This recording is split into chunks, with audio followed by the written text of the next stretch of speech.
Uttar Pradesh Chief Minister Yogi Adityanath has said that forcibly seizing someone's faith and trampling over their beliefs is unacceptable, especially when we know the truth about Sambhal. He claimed that the site, the agent, this area of Sambhal has been referenced in our scriptures over 5,000 years ago, predating Islam by as much as 3,500 years, and that a Vishnu temple there was demolished in 1526. It is actually a Harihar temple, so the main shrine is of Shiva, but that's the place where Sambhal, it's destined that the 10th avatar of Vishnu, the next avatar of Vishnu, will be born. UPCM also said that Sambhal has been mentioned in the scriptures that are 5,000 years old. They contain references to Lord Vishnu's future reincarnation, future incarnation. Islam, on the other hand, emerged only 1400 years ago. He contended that he was talking about something that predates Islam by at least 2,000 years, if not more. Because the last reference, he's saying that between 5,000 to 3,500 years, there have been references to Sambhal, Shambhaleshwar, that's the shrine, asserting that there is a historical truth to it. Let's listen into what Yogi Adityanath had to say. All right. Before we play that out, I think we've got Acharya Pramod Krishnam, the chair of the Kalki Peeth. Pramod Krishnam ji, namaste. Thank you for speaking with us. Yogi Adityanath, the Uttar Pradesh Chief Minister, has said that there is a reference of Sambhal at least more than 3,500 years ago. Is that true? Anand, definitely he's saying absolutely correct. और बहुत ही ज़्यादा पौराणिक शहर है, पौराणिक स्थान है संभल। संभल का जिक्र स्कंद पुराण में है, भविष्य पुराण में है, कल्की पुराण में है और श्रीमद् भागवत में भी है। श्रीमद् भागवत के अंदर 12वें स्कंद में स्पष्ट लिखा है कि भगवान का होने वाला कल्की अवतार यानी भगवान विष्णु का 10वां और अंतिम अवतार श्री कल्की नारायण का अवतार 24 कोस की परिधि में होगा, यानी 3 योजन का जिक्र है। 3 योजन मतलब 8 या 24 कोस। 24 कोस का मतलब है लगभग 48 किलोमीटर के रेडियस में होगा, नंबर 1। नंबर 2, जहां भगवान कल्की का अवतार होगा उस स्थान को संभल के नाम से जाना जाएगा। वो स्थान संभल गंगा के उत्तर दिशा में स्थित होगा, ये भी लिखा हुआ है। गंगा के उत्तर तट पे उसमें 68 तीर्थ होंगे, 19 कूप होंगे और दक्षिण दिशा में गंगा बहेगी। उस जगह 48 किलोमीटर के रेडियस में भगवान श्री कल्की के रूप में विष्णु यश नाम के ब्राह्मण के घर, ये भी लिखा हुआ है। उसका श्लोक है, संभल ग्राम मुखस्य ब्राह्मणस्य महात्मना भवने विष्णु यशस्य कल्की प्रादुर्भविष्यति। यानी भवने विष्णु यश नाम के ब्राह्मण के घर भवन में संभल ग्राम मुखस्य ब्राह्मणस्य महात्मना, संभल नामक स्थान पर संभल ग्राम मुखस्य ब्राह्मणस्य महात्मना भवने विष्णु यशस्य कल्की प्रादुर्भविष्यति।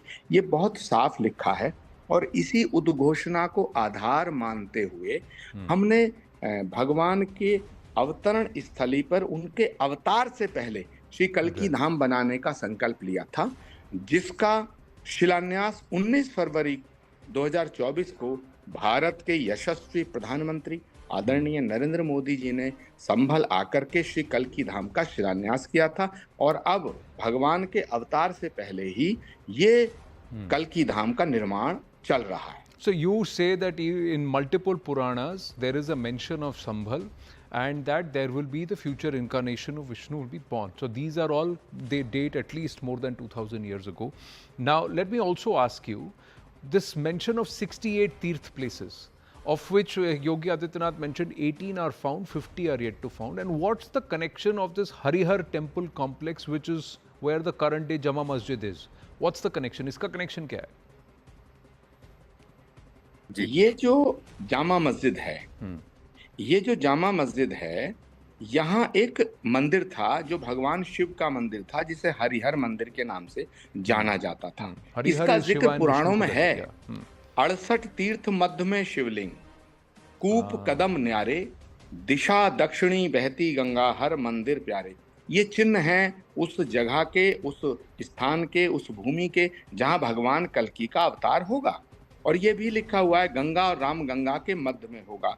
ये भी लिखा हुआ 3 योजन की परिधि में होगा, यानी 24 कोस की परिधि में होगा। 24 कोस का मतलब 48 किलोमीटर। तो ये जो जामा मस्जिद है यही वो हरमंदिर है जिसको पृथ्वीराज चौहान के ज़माने में उससे पहले स्थापित किया गया, लेकिन पृथ्वीराज चौहान के दौर में इसका जीर्णोद्धार कराया गया। ये Right. शिवलिंग है, इसको शिवलिंग हरमंदिर मानते हैं और हर हर महादेव का जो नारा लगता है। और इसी को 1529 में बाबर ने तोड़ा। बाबर ने जो 3 बड़े टेम्पल तोड़े, वो एक पानीपत का, एक अयोध्या का, एक संभल का। ये इतिहास में दर्ज है। मैं कह रहा हूं या कोई और कह रहा, उसको मानना उचित नहीं है, लेकिन ये हिस्ट्री के अंदर है कि संभल में एक मंदिर था जिसको तोड़ा गया। तो संभल में ये मंदिर जो तोड़ा गया, इसको तोड़ करके मस्जिद बनाई गई। और मस्जिद बनाने के लिए जमीन नहीं थी ऐसा तो नहीं था, उस जमाने में तो जमीनें थी। तो भगवान जहां आया यानी अयोध्या में, वो मंदिर तोड़ा गया, यानी हिंदुओं की आस्था को खंडित किया गया। भगवान जहां आएगा, जिस जगह आएगा, वहां भी मंदिर तोड़ा गया। तो प्रश्न ये पैदा होता है कि आज जो आपका सवाल है, मैं उसको स्पष्ट रूप से शास्त्र के दृष्टिकोण से, पुराण के दृष्टिकोण से मैं आपको ये कहना चाहता हूं कि भगवान का अवतार जिस तरह अयोध्या में हुआ, जिस तरह मथुरा में हुआ कृष्ण का अवतार, भगवान कल्कि का अवतार संभल में होगा। और आनंद, ये संभल नहीं है, SAMBHAL नहीं है, संभल इसका गलत स्वरूप है। ये संभल है, SHAMBH, शंभू से संभल बना है। तो पुराण में लिखा ये शंभू है, शंभू से संभल बना और शंभू से शंभलेश्वर महादेव। पुराण में है शंभू से शंभलेश्वर महादेव जहां स्थापित होंगे, उस जगह को हरमंदिर के नाम से जाना जाएगा। और इसीलिए हमारी जो आरती है उसमें ये सैकड़ों सालों से हम गाते हैं, 68 तीर्थ मध्य में शिवलिंग। ये वो शिवलिंग है, मध्य में शिवलिंग, कूप कदम न्यारे, दिशा दक्षिणी बहती गंगा, हर मंदिर प्यारे। तो ये जो 68 तीर्थ हैं, इनको भी खंडित किया गया मुगलिया पीरियड के दौर में। जिसको आप पूछ रहे हैं कि ये बाकी तीर्थ कहाँ हैं, तो इनको खंडित किया गया, इनको तोड़ा गया। इन तीर्थों में जैसे मणिकर्णिका तीर्थ है, मृत्युंजय तीर्थ है, चंद्रेश्वर तीर्थ है, वंश गोपाल तीर्थ है, हरमंदिर तीर्थ है, मनोकामना तीर्थ, और ये तीर्थ सारे तोड़े गए। फिर अभी कुछ दिनों से क्या था कि ये जो जब से ये चल रहा है, तो इसमें इन सब तीर्थों को जो खोजा जा रहा है, ये एक एक करके सारे तीर्थ मिल रहे हैं। ये तीर्थ किसी ने, हमने आपने स्थापित नहीं किए, इनका जिक्र पुराणों में है। इसलिए योगी आदित्यनाथ जी जो मुख्यमंत्री हैं उत्तर प्रदेश के, लेकिन मुख्यमंत्री के साथ साथ गोरक्ष पीठाधीश्वर हैं, एक संत हैं, एक स्वामी हैं, एक साधु हैं, एक सन्यासी हैं, तपोनिष्ठ व्यक्ति हैं और एक योगी हैं। वो जो विवरण दे रहे हैं पुराणों का, वो बिल्कुल ठीक दे रहे हैं। स्कंद पुराण में, भविष्य पुराण में, अग्नि पुराण में, श्रीमद् भागवत में इसका उल्लेख है, जो हजारों साल पहले लिखा गया। Right. So you're saying there are multiple references, and what Yogi as a Mahant, as a Peethadish also is saying is referencing, correctly referencing to the text. Acharya ji, before I come back to you with the final question, let's quickly listen into what Yogi Adityanath said. संभल में श्री हरि विष्णु का मंदिर तोड़ा गया था। संभल एक तीर्थ रहा है, 68 तीर्थ थे वहां पे, अभी हम केवल 18 निकाल पाए हैं। मैंने भगवत बाना धारण किया, ये मेरी पहचान है, हमारे सनातन की पहचान भी है, तो मुझे तो इस पे गौरव की अनुभूति होती है, और एक दिन पूरी दुनिया पहने के देखना। So that's what he has said. So, but he's also gone on to say, Acharya Pramod Krishnam, that post-independence, last 56 years it took for even their Jalabhishek to take place. वहाँ Jalabhishek करने के लिए भी at the Shivling which was there. So post-independence, and you clearly have seen a few decades of what's happened in Chambal. So tell me, was there a deliberate attempt to try and also obfuscate and block even post-independence? देखिए आनंद, बिल्कुल ठीक कह रहे हैं योगी जी। और अब आप सोचिएगा वहाँ की स्थिति क्या थी, इस 56 सालों में स्थिति संभल की क्या थी। वहाँ अगर श्रीमद् भागवत की कथा भी कराई जाती थी तब भी उसकी अनुमति नहीं मिलती थी। अगर राम कथा करता था तो अनुमति नहीं मिलती थी। इन 68 तीर्थों की हम परिक्रमा करना चाहते थे, इस पे भी पाबंदी लगी हुई थी। और मजेदार बात, इंटरेस्टिंग बात यह है, और ये फैक्चुअल है, मैं इसको फैक्ट के साथ रखूं, कि जब 18 साल पहले, 16 साल पहले हमने ये घोषणा की कि जहां भगवान आएंगे उनके आने से पहले उनकी अवतरण स्थली पर उनके नाम का धाम बनना चाहिए। श्री कल्की धाम बनाने की जब हमने घोषणा की तो उस पर पाबंदी लगा दी। सोचिए, धरती हमारी, धर्म हमारा, धन हमारा, आस्था हमारी, लेकिन हम श्री कल्की धाम का निर्माण नहीं कर पाए। 18 सालों तक हम supreme court, high court, supreme court, हम धक्के खाते रहे। और फिर 2023 में अगस्त में इलाहाबाद हाई कोर्ट की डबल बेंच ने हमारे हक में फैसला दिया। और हमारे हक में फैसला दिया, उसके बाद 19 फरवरी 2024 को श्री कल्की धाम का शिलान्यास हुआ। मैं आज आपके चैनल पे ये बताना चाहता हूं, अगर इस देश का प्रधानमंत्री नरेंद्र मोदी और उत्तर प्रदेश के मुख्यमंत्री योगी आदित्यनाथ नहीं होते तो श्री कल्की धाम का शिलान्यास भी नहीं हो सकता था।